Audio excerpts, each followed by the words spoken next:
Ayon doon sa listahan na binigay sa amin ng Prosecutor General, yung summary, bale tatlo yung naging basehan nila na parang speculation eh. Una, ang sabi nila may probability pa din daw ng imposition of death penalty kahit suspended na yung death penalty sa atin na walang batas na ganyan. Pangalawa, yung tinatawag nating successive service of sentence.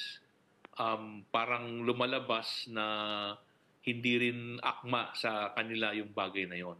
So basically yon ang naging mga basehan nila para baliktarin at sinabi na hindi nararapat na i-extradite si dating Congressman Tevez. Pero mabanggit lang namin na hanggang sa kasalukuyan, as we speak, Cheryl, ang dating congressman ay pwedeng matawag na undocumented alien sa kadahilan ng kanselado na po yung passport niya sa atin.